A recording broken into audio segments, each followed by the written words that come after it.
Salve cacciatori! In questo video vorrei proporvi alcuni set per spada lunga che potranno tornarvi utili nelle varie situazioni di caccia che vi troverete a fronteggiare. Come ben sapete, ci sono sostanziali differenze tra la spada lunga di Monster Hunter Rise e quella dei precedenti capitoli della serie. Pertanto, le abilità fondamentali che andranno a comporre i vari tipi di set saranno diverse. Inoltre, a differenza di Monster Hunter World, i gioielli saranno craftabili, ma non gli amuleti, che diverranno pertanto indispensabili per la costruzione di un set più o meno efficiente. Nella presente guida vi proporrò una serie di set efficienti con l'utilizzo di un particolare amuleto che vi consentirà di poter ottenere un set quasi completamente ottimizzato. Se non lo possedete, non preoccupatevi, perché vi elencherò subito di seguito tutte le abilità in ordine di importanza per generare un set comunque efficiente. In descrizione sarà infatti presente un link che vi porterà su un builder, molto facile da usare, in cui non dovrete far altro che inserire le abilità.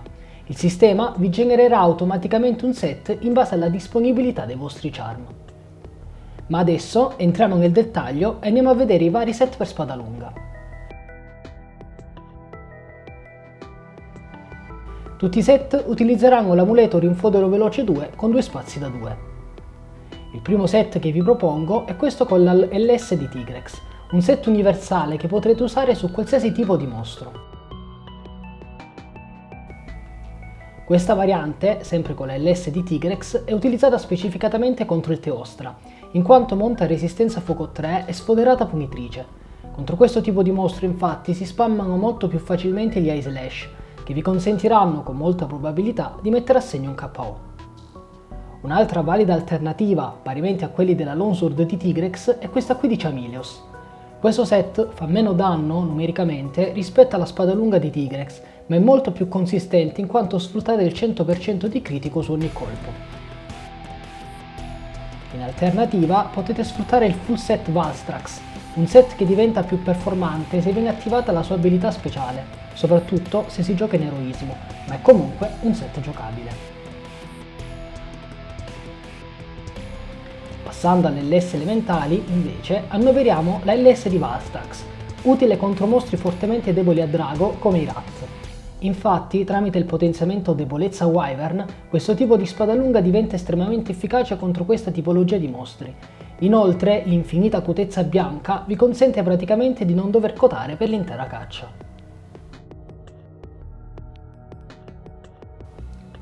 La LS di Daora è un'altra ottima spada lunga, questa volta da utilizzare contro mostri deboli fortemente a ghiaccio, come per esempio Rashang, una validissima alternativa se volete variare un po' il vostro gioco.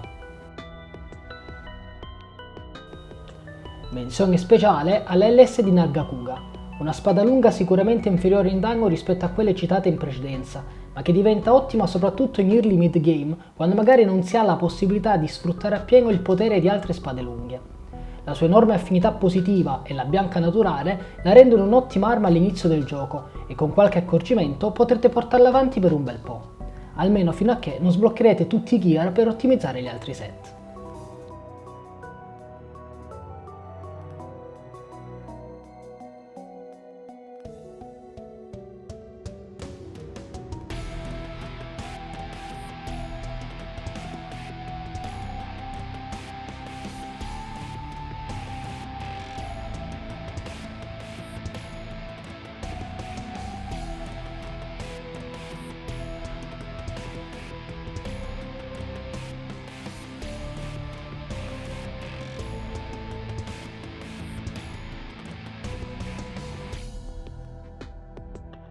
Ovviamente questa era solo una guida per darvi un'idea su come costruire un determinato set. Sta all'esperienza del singolo giocatore modificare le abilità in base alle proprie necessità.